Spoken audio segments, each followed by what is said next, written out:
WNBA analyst misses the mark with Caitlin Clark Team USA World Cup take. This was wild. So, Caitlin Clark was one of the many current women's basketball stars that took part in the Team USA training camp at Durham, North Carolina. We all know and we all agree it was great to see Caitlin Clark back on the court. Now, to properly understand why this prediction falls apart, it's necessary to establish the actual facts surrounding the 2026 Women's World Cup and the WNBA schedule.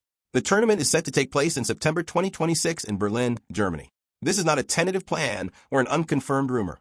The timeline has already been coordinated between USA Basketball and the WNBA. As part of that coordination, the WNBA will pause its season immediately before the playoffs to accommodate the World Cup, mirroring the exact approach the league used for the 2024 Paris Olympics.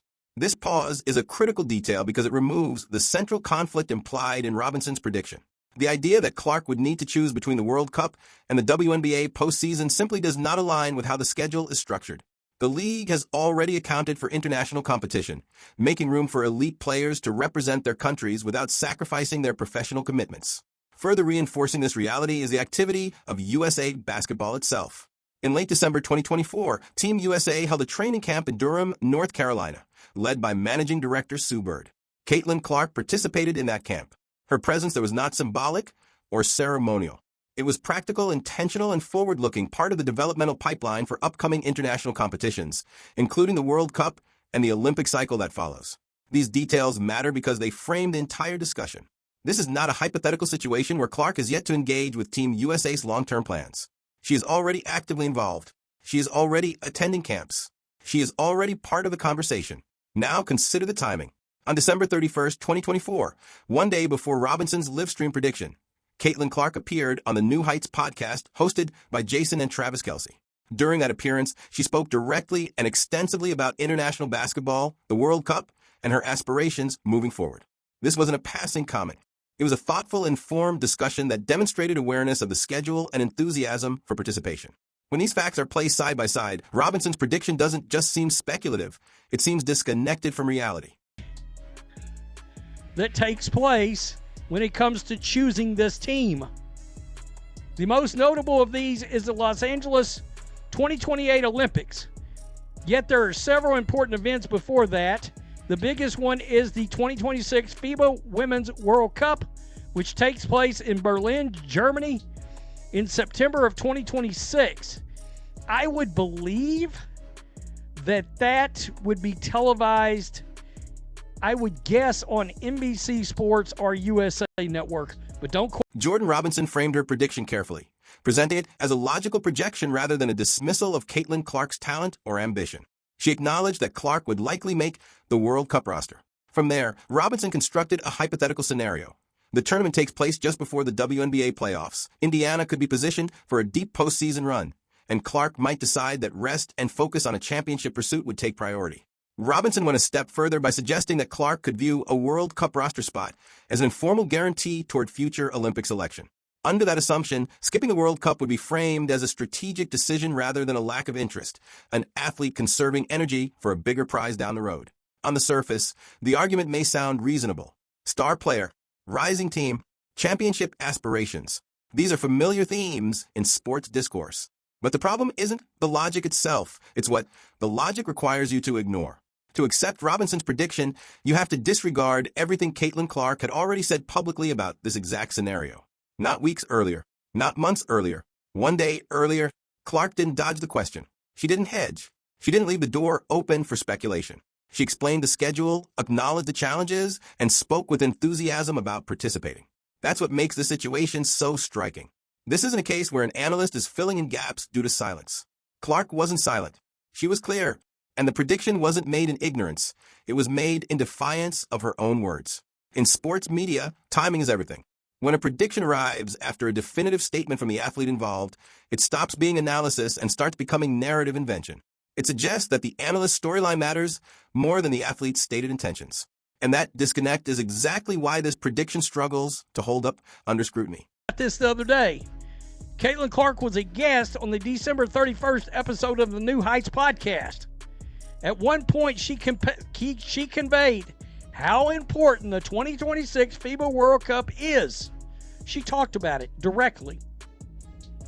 After talking about how nice it had been for Clark to be back on the court during that Team USA training camp, quote, the training camp kind of kicks off the next cycle for like preparing for the Olympics, and then we have the World Cup in 2026 at the end of September. So we'll actually pause the WNBA season, very similar to how we did with the Olympics, right before the playoffs, and then we'll play the World Cup. You know the best part about this? We're going to get extra Caitlin Clark this year. After last year, we need it. Quote, technically, the World Cup in the past. On January 1st, 2025, WNBA analyst Jordan Robinson appeared on a Bleacher Report livestream and delivered what she framed as a bold, attention-grabbing prediction about Caitlin Clark and the 2026 Women's World Cup. Robinson claimed that Clark would ultimately earn a spot on the Team USA roster, but would then make the surprising decision to decline participation in the tournament. According to Robinson, Clark would supposedly prioritize rest and preparation for the WNBA playoffs instead of playing internationally. It was a type of speculative take that sports media thrives on, confident, dramatic, and designed to spark debate across social platforms. There was only one major issue with the prediction. It directly contradicted reality. Just 24 hours earlier, Caitlin Clark herself had already addressed this exact subject publicly, in clear and unmistakable terms. Her statements were not vague, not evasive, and not open to interpretation. She spoke openly about her international basketball goals, her understanding of the schedule, and her desire to participate in the World Cup. Yet Robinson's prediction ignored all of that context entirely, presenting a narrative that treated Clark's intentions as if they were unknown or undecided. This is where the problem begins. A bold prediction is one thing. A prediction that erases the most recent and relevant public statement from the athlete being discussed is something else entirely. Robinson wasn't responding to new information, leaked reports, or insider sourcing. She was speaking after Clark had already gone on record and laid out her position in detail. That timing matters. It transforms the segment from speculation into contradiction. The framing of Robinson's take also matters. By suggesting Clark would intentionally step away from the World Cup, the prediction subtly implies hesitation, calculation, or even avoidance, none of which aligns with how Clark has spoken about international play throughout her career. When analysts create narratives that conflict with an athlete's own words, those narratives often spread faster than corrections, shaping public perception before facts can catch up. In this case, the issue is not whether Robinson is allowed to speculate. Of course she is. The issue is that speculation carries responsibility, especially when the subject has already spoken plainly. Ignoring that context doesn't just weaken the argument, it undermines credibility. And when the prediction collapses under even minimal fact-checking, it raises questions not about Caitlin Clark's priorities, but about how modern sports commentary values speed and boldness over accuracy and accountability. 26 FIBA World Cup is. She talked about it directly. After talking about how nice it had been for Clark to be back on the court during that Team USA training camp, quote, the training camp kind of kicks off the next cycle for like preparing for the Olympics, and then we have the World Cup in 2026 at the end of September. So we'll actually pause the WNBA season, very similar to how we did with the Olympics, right before the playoffs, and then we'll play. What Caitlin Clark actually said on the New Heights podcast leaves little room for interpretation. She explained that the December training camp marked the beginning of the next Olympic preparation cycle. She referenced the World Cup specifically, noting that it would take place at the end of September. She also pointed out that the WNBA would pause the season right before the playoffs, just as it did for the Olympics, ensuring players would not have to choose between league and country. Then Clark addressed the competitive reality of the World Cup itself. She noted that historically, the World Cup has been more difficult for Team USA to win than the Olympics. The reason is simple. More teams qualify for the World Cup, which means more games, more opponents, and more opportunities for upsets.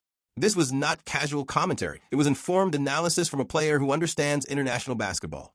And then came the most important part. Clark said plainly and directly, hopefully I'm on the team for that. Not maybe, not we'll see, not I'll evaluate my options. She expressed clear desire, clear motivation, clear intent. She followed that statement by discussing her long-term goal of making the 2028 Olympic team. She acknowledged that the timeline feels distant but emphasized that it is closer than it appears. The World Cup, in her view, is part of that journey, not an obstacle to it. Closer than it sounds. So again, she was talking about the World Cup. Hopefully, I'm on the team for that. And then she said, her goal is the Olympic team for 2028 as well. What are these media members doing? I mean, what are you doing exactly? I'm going to predict she's going to skip it. Really? I mean, it makes no sense. So let's lay out the timeline clearly. On December 31st, Caitlin Clark appears on one of the biggest sports podcasts in the country and states openly that she hopes to make the World Cup roster and wants to participate. She explains the tournament structure, recognizes the challenge, and expresses genuine excitement about the opportunity. Her position is on the record in her own words, without ambiguity. Less than 24 hours later, Jordan Robinson goes live on Bleacher Report and predicts that Clark will decline participation even if she makes the team. This is not a matter of competing reports. It's not a disagreement between insiders. It's not anonymous sourcing versus official statements. It's a prediction that directly contradicts the most recent public declaration made by the athlete herself. That contradiction raises a deeper issue about modern sports media. How does a bold prediction gain traction when it ignores the clearest and most relevant piece of information available? Why is speculation rewarded even when it conflicts with documented facts? The problem isn't that analysts predict outcomes. The problem is when predictions are built by dismissing reality rather than engaging with it. In this case, the story says more about media habits than it does about Caitlin Clark's priorities. And that's why the prediction doesn't just feel wrong, it feels irresponsible.